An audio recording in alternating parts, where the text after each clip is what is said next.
They started to take the human element out, and that's gotten really hard for people looking for jobs.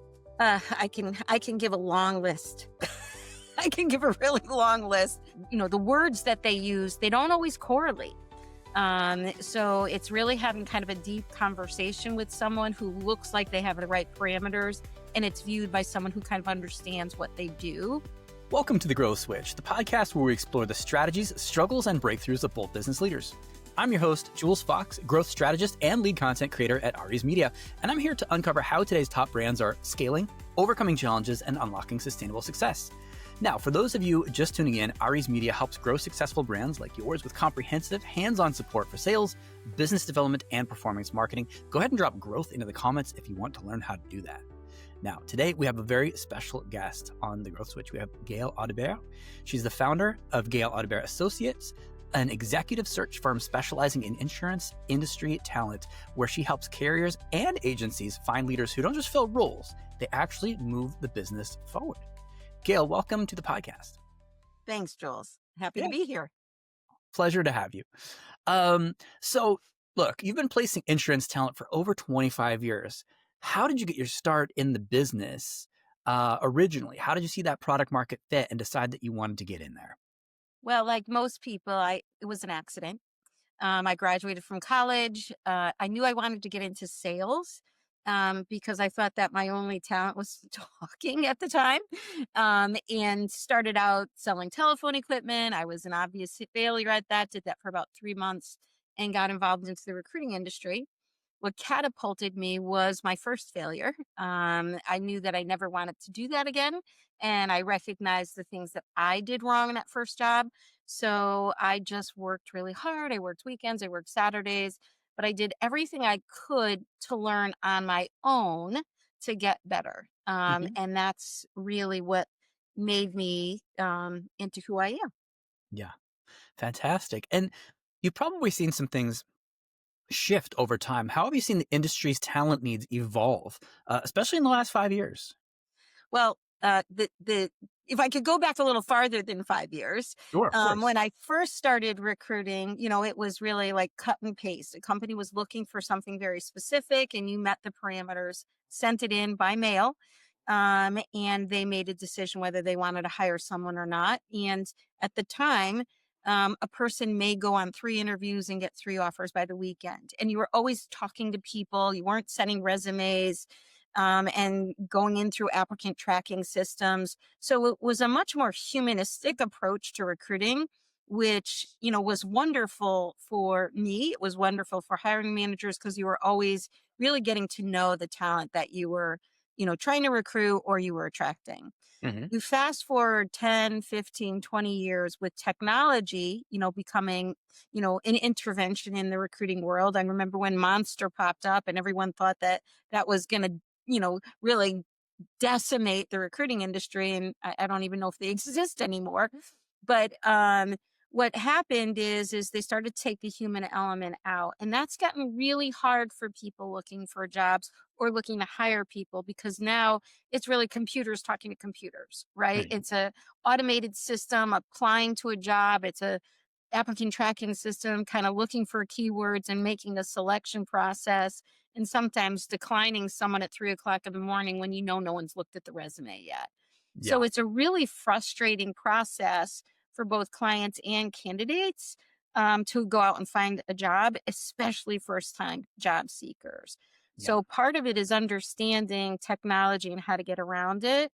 And another thing that I think we're seeing a return to is the boldness of really needing to make networking and human interaction to have someone get to know you so you can get your foot in the door. Yeah, absolutely. And, you do work on both sides of it, so you work with the carriers, you work with the agencies, you work with the people that you're delivering. So what's the biggest mistake that you see companies make when they're trying to attract the top insurance talent? I can give a long list. I can give a really long list, but I think that number one, the person who has to do the initial screening has to be the person that's closest to the role. And a computer isn't closest to the role.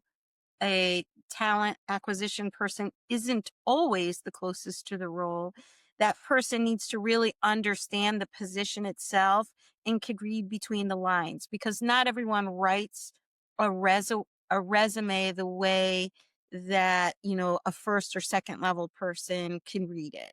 Hmm. I know I have to say, I read resumes and job descriptions all the time. And it isn't until I talk to the person and I say, tell me really what you do and what you're good at, that I get a good understanding where they would be a fit. So it's having an openness to know that people are different at different locations. Their jobs and responsibilities, and even, the words that they use, they don't always correlate. So it's really having kind of a deep conversation with someone who looks like they have the right parameters, and it's viewed by someone who kind of understands what they do so they can make those connections. I think that, the other piece of it is, and I think most companies are understanding this now, is what do they do to attract people to them? Hmm. We are a organization, or an era of people that are deselecting companies to work for, because we're afraid of the culture. We're afraid of what it might be like to work there. So, companies can be turning possible applicants off by not being as inclusive, or giving them those warm, fuzzy feelings to come over. Yeah. And perhaps all of these factors have led to a bit of a talent gap, specifically in insurance. So, as far as that's concerned, what are some of the roles that are the hardest to fill right now? And why is that such a pressing issue for the industry as a whole? Um, I was talking to a client of mine this morning, actually, and Mhm. right around, sorry about that. Okay. Uh, right around 2008, 2009, there was a time period where we really stopped hiring a whole generation of insurance talent. And it lasted for about 5 to 10 years. And what's happened is a number of candidates at that experience level exited the market. At the same time, insurance became a very unsexy company to go work for. People were interested in private banking and technology companies, and the best and brightest coming out of the universities were no longer interested in getting into the pared down, insurance management development programs that once were. So, we have, a big gap of talent that has never been able to be replaced. And we have the baby boomers now who are retiring, and just not enough experience to ever fill those roles. And that's just one issue. We also have a problem on the distribution side, which is the agency side, where people are working in relatively support roles, customer service, account management, account executives. And those used to be very small, folksy hometown people that worked and supported the customers. But we have very few people going into that business right now, with the average person being like somewhere around the 60s, the average age. So, there's a huge talent shortage with that level of candidate, Hmm. Hmm. or type of candidate. Yeah, yeah, yeah, of course. Now, you go beyond just the simple placing of resumes, right? I mean, and I think that's what you're speaking to when you're talking about the person closest to the role. You're actually matching people who fit a company's values and their long term vision. So, how do you screen for that type of alignment? Well, I guess one of my I don't know if I'd call it a secret sauce, or one of my specialties, is I Yeah. just am really curious about, what's your motivation to make a change? It could be that you are in your late 50s and looking for your last place to be comfortable, and your company's in constant upheaval and you don't want to get riffed, late in career. Or you could be a young parent and feel that you really need the opportunity to have flexibility and remote because of your building family. And those are the types of things that, if you're on a real interview, you're not going to talk to someone about. But perhaps if you're on the phone with me, that's what I want to get out of you is where can I put you? Where can I find a place for you that you're going to be comfortable and want to stay there for a while? Hmm. Much to, um, you know, some of my clients' consternation. They're like, oh, people are constantly moving. Um, People don't want to move. They don't want to change. That's why I exist. I have to recruit them and call them. They may be happy 20% of the time and unhappy 80% of the time, but they're hesitant to make that change. And Yeah. we have to prove to them that somewhere else they'll be happier all the time. Hmm. So, what I have to do is find out what is it really. It's not your career always. It's not, that you're going to have more work to do or you're going to have more people reporting to you. It could be some really simplistic things like, the fact that everyone in the office gets along and that you go out to happy hour once a month and you really feel that you have a community where you're working. Hmm. So, we really try to get a feel of that from the candidates and then from the companies themselves. How do they manage? What's their style? How do they lead a team? And then also what's the trajectory of the company and how secure it will be in the next 3 to 5 years. Yeah. Yeah, absolutely. So, for people who are in a position where they're just starting out, founders with new agencies and they're struggling to recruit strong producers or leaders, what advice would you have for them? I think the first thing that any company, when I ask a company, they give me a job description and they tell me, this is what we're looking for. The first question I ask is, well, why would someone want to come work for you? Hmm. What do you have to offer? Tell me a little bit about the culture. Tell me about someone who stayed there a long time. Why do you like working there? Because those are the things that, as a recruiter, I'm going to go out and sell. Tell me a great story about someone who worked there and, had an anniversary and they're happy or what you did for them when times were bad. Those are the humanistic stories that are going to make someone understand whether it's a culture they'd be comfortable with. So that's part of it. And then how do you sell that to the population? You Hmm. you can certainly do that through your ad placement. But I recently, actually, it was yesterday, I listened to one of my clients. He's the president of a company, and he did a commercial. And it was as if it was a conversation like you and I on a podcast. And he was explaining, why they had positions open, what they had open, the kinds of people that they wanted to hire. And it was just such a folksy, comfortable, like you would feel comfortable calling up the president and say, hey, I'm interested. Yeah. It was a wonderful and refreshing way to attract someone to want to come work for the company that I think is missing Yeah. in most of what we're seeing out there today. And I think that that's so smart, and it really speaks to that human element coming back. Mm, And it's not just like, well, here's a list on paper of everything that we need. It's more like, here's who we are, and we mhm. want you to become a part of our legacy, of our Yeah. journey. You know? Well, one of the things we're doing right now, Jules, and giving us one of my secrets away again to any recruiter out there, but um, I don't know about you, but I get my phone and I get, texted, from a blind text that, I'm perfect for a job that pays $17 an hour and please apply. And I always hit spam Yeah, because it's, it's a bot. They don't know who I am or what I do. It's obviously because it is fake. spam. Yeah, it's spam. Right? Yeah. And even when you send an email out to someone, they don't even know if it's real. What we've started to do is we send out video content Mm, because you're less likely to pick up a phone calls from a stranger, although more people are picking up our calls than ever before. Is I'll send a video and I'm like, hey, I'm Gail Audibert. I'm not a bot. I saw your profile on LinkedIn. I see that you're doing X, Y, and Z. And my client is doing that. I like the look of your experience and your background. And if you're open to talking, I'd like to talk to you about a position that I think would fit. And here's why. mhm, So it's mhm. like a voicemail, but it's me and Yeah. it's me talking to them. So, I'm kind of inviting myself in, but at least they're getting to know who I am, what I do, and that I'm a real person would like to talk to you.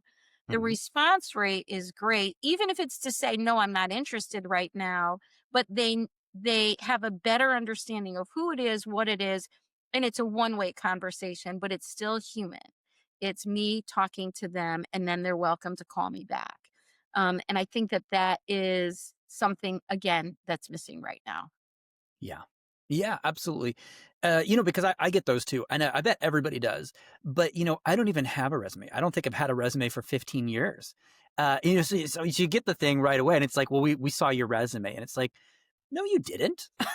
I don't even have a resume. And if you did, like, how did you even get my number? Right. But if I got a Mhm. video, if somebody sent me a video, at least I'd be curious. Piquing somebody's curiosity and getting your foot in the door, I think is just such a Mhm. fantastic idea. Mhm. It's kind of the reason why, you put personal posts on LinkedIn. You want to put professional ones, but you want to put a personal one on because you want someone to know we're real people, Yeah. right? And Hmm. this is what our beliefs are, and this is our value system. And, we all have families and we have friends. So you do a combination, right? Of, if you're running a business, something personal about you, something professional about you, something interactive about the technology or your industry depth, because you want to show all the sides of you as a person, so someone would feel comfortable enough to say, hey, she's or he's my kind of person. I think I'd feel comfortable talking to them. It's less feeling like talking to a stranger. Yeah. Yeah, absolutely. So it sounds like, you have a lot of really amazing secrets that you've shared with everybody. Um, and this is wonderful to see such success in your company. But I would love to hear a little bit about the challenges too. We have just such a whirlwind up and down market. Um, where are your growth challenges for your company? Well, I'm going to talk a little bit more universally first. I'm a part of two different associations. Hmm. One is the National Insurance Recruiting Association, which is a group of insurance recruiters. We built a community there. And one is the Pinnacle Society, which is association of the top 80 or the some of the top 80 recruiters in the country of all kinds. And we get together regularly to talk about that. Right. Like, Yeah. where's everyone's pain points? Where are we going to grow? What's a problem? Where do we get frustrated? And also, where do my clients get frustrated? One is ghosting, Hmm. right? I think it's true for dating, right? And it's also true in the recruiting world, maybe even a little bit worse, where people apply for jobs to companies, or I contact, a client about a person, or I contact a candidate about a job, and it seems to, be bubbling along, and then all of a sudden you don't hear anything again. It is common and it's easy, but it's hurtful and it's unprofessional. Hmm. And I get why it happens, right? I probably can be, accused of it too, because we get so many emails and voicemails at a time that sometimes we just miss them. But I think it's something that we really have to pay close attention to because we don't know. We've now come to the common practice that for you, Jules, if you've never heard from me before, for you to call me back, I have to hit you up at least 7 times. Hmm. I have to Hmm. email you, call you, email you, text message you, because it's not till the 6th or 7th time that you're like, "Oh, yeah, I gotta contact her back," and just say, "Stop," or "Not interested," right? Like, Right. and that's definitely a problem. I think we have so much information, we have a tendency to be overloaded that we just don't respond to any of it. Hmm. Hmm. Yeah, and that can be a challenge. Absolutely. For any business at any time. So how do you overcome ghosting? How Yeah. do you get someone's attention? Yeah. Doing Yeah. something different. Right. Mhm. Doing something different consistently, right? Right. Yeah. Right. Right, Yeah. right, right. So, if you had a magic wand and you could just like eliminate whatever roadblock was preventing your forward progress, if you wanted to 2x, 3x your company over the next few years, um, Mhm. what is that problem? That's an excellent question. I would say that my answer would be getting my technology to talk to each other. Hmm. Like agents? Um, well, we have. in an era of technology where you have so many tools as a small business to use, and put on top of that all the AI that it makes things, easier and quicker. Right. We can utilize so much that some of it's doing the same thing. Like we're buying all the new shiny tools, and Yeah. then it could be more distracting than helpful. Um, when I turned 60 a few years back, I decided that what I had to do is really fully immerse myself in the technology side of our industry because it was changing so rapidly. And this was even pre AI. Hmm. We knew it was coming. We knew it was coming. And instead of sticking my head in the sand, I just threw myself into it. I got a coach. I got all the training that I could. I bought a lot of the tools and utilized them, and it's been tremendous. But I can also say it's also a time suck. Right? While you're learning it, while you're adapting to it, and until you can create something that's really going to work for you, Hmm. um, it would be nice to not have to go through the painful process of getting it all together, but there's no way to do it other than going through the painful process of learning it, understanding it, making mistakes with it, overbuying, and Hmm. fixing Hmm. it until you get something that's going to work right. Yeah. Yeah, absolutely. So, for people who do want to work with you, and I mean both companies who need to hire, uh, really qualified applicants who want to get hired, how can they find you? Where do you live online, and where can they best contact you? I really live. I mean, most of the information on me is on LinkedIn. Okay. Because that is where we're going to constantly be posting information, and kind of giving people an idea of what it is that we do. Hmm. They can also, go on our website, but websites are pretty static now, and anything on LinkedIn is constantly alive and updated. I I would say that is the case for most recruiters. We live in the space where most of um, our clients and our candidates are going to be, and many of them are going to have some sort of presence on there, at least in my space in the insurance industry. I can't say that's true for anybody who recruits for auto mechanics, right? But Of course. that's the space that we're on a daily basis. Yeah. Yeah, absolutely. That makes a lot of sense. And actually, all those links are going to be right down below in the podcast show notes. So if you're interested in connecting with Gail, go ahead and look right down there. You're a click away. All right. Gail, thank you so much for your time and expertise. Really appreciate you. All right, thank you, Jules. Yeah, thank you.